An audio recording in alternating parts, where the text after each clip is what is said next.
November 24th, 1971. Northwest Orient Flight 305. Route, Portland to Seattle. A passenger boards the aircraft carrying a black briefcase. Seat 18 Charlie. The name on the ticket, Dan Cooper. Shortly after takeoff, he hands a note to a flight attendant. The aircraft lands in Seattle.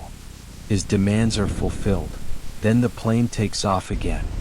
Destination: Mexico City. Only a few pieces of evidence remain behind. A black clip-on tie, and a glass that once held whiskey. That was all. It is possible that a man hijacked an airplane and vanished without leaving a trace in midair. There are no clear recordings, no witnesses who saw him leave the aircraft, and no definitive confirmation of where he ended up. Only a sequence of events that ends in emptiness. The case begins on November 24th, 1971, Wednesday afternoon, the day before Thanksgiving in the United States. A day when airports are overwhelmed. Delays, crowds, constant movement. At Portland International Airport in Oregon, a man with an ordinary appearance enters the terminal. Estimated age, between 40 and 50 years old. Approximate height, 5 feet 10 inches. Clothing, dark suit. White shirt. Black tie. Sunglasses.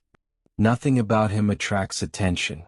He purchases a one-way ticket for Northwest Orient Airlines Flight 305, bound for Seattle. He pays $18.52 in cash, and he uses a false name, Dan Cooper.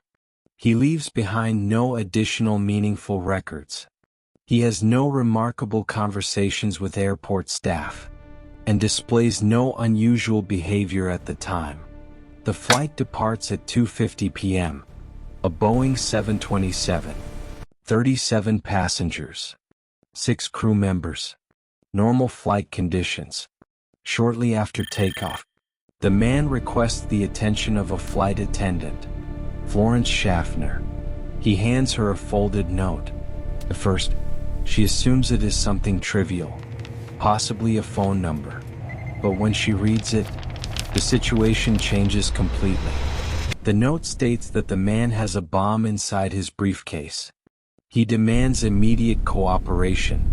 When the flight attendant looks inside the case, she sees what appears to be an improvised explosive device.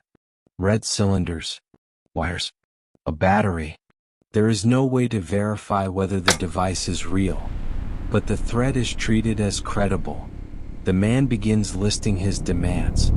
$200,000 in cash, $20 bills, unmarked, placed inside canvas bags, 4 parachutes in total, 2 primary parachutes, 2 reserve parachutes, a full refueling in Seattle, and 1 additional condition. The rear staircase of the Boeing 727 must remain operational. He does not request political asylum. He does not demand the release of prisoners. He offers no ideological motive. The apparent objective is singular: obtain the money and leave the aircraft by parachute. The FBI is notified while the plane is still in the air. Coordination begins between federal agents, the airline, and air traffic control. A decision is made to cooperate. The aircraft lands in Seattle at 5:24 p.m. The passengers are released without incident. Only the hijacker and the flight crew remain on board. The ransom money is delivered. So are the 4 parachutes. The aircraft is fully refueled. Throughout the exchange, the man does not appear nervous or impulsive. He checks the money, inspects the equipment, maintains control of the situation. At approximately 7:40 p.m., the plane takes off again. Its destination is publicly described as Mexico City, but the exact route is withheld for operational security reasons. The aircraft remains over the Pacific Northwest. Weather conditions deteriorate rapidly. Heavy rain, complete darkness, strong winds, freezing temperatures at cruising altitude. The Boeing 727 continues flying through the storm. At some point during the flight, the man equips himself with one of the parachutes.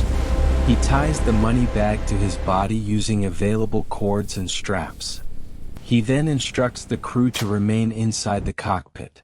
The rear section of the aircraft becomes entirely his. Moments later, the rear staircase is lowered in mid-flight. The cabin is suddenly exposed to violent wind, extreme cold, and severe pressure changes. Outside conditions are hostile. Darkness, rain, near hurricane winds. From this point forward, the evidence becomes limited. No verified witness ever sees the exact moment he jumps. But the aircraft instruments record a sudden shift in pressure and movement. Investigators conclude that the man exited the aircraft somewhere between Seattle and northeastern Washington state. The plane continues flying. Eventually, it lands safely. But there is no visual confirmation of what happened to the hijacker after the jump. No body is recovered. No parachute is immediately found. The FBI launches one of the largest manhunts in its history. More than 2,000 personnel participate in the initial search. The operation spans dense forest, mountain terrain, and river systems across the Pacific Northwest. The search continues for months. No confirmed results. In 1980, a small portion of the ransom money is discovered near the Columbia River. $5,880, partially buried in the sand. No additional remains are found nearby. Over the following decades, the case is reopened repeatedly. More than 1,000 suspects are investigated. Multiple theories emerge regarding the man's true identity and his possible fate, but none lead to a definitive conclusion. In 2016, the FBI officially closes the active investigation. The case remains unsolved. The hijacking of Flight 305 is still considered one of the only commercial aviation hijackings in American history without a confirmed resolution. The real identity of Dan Cooper has never been verified, and his final destination remains unknown. The central question of the case still has no answer. What happened to Dan Cooper after he jumped from the plane? The available evidence allows for multiple theories, but no definitive conclusion, and the historical record ends there. Somewhere over the northwestern United States, a man jumped from a moving airplane and was never seen again.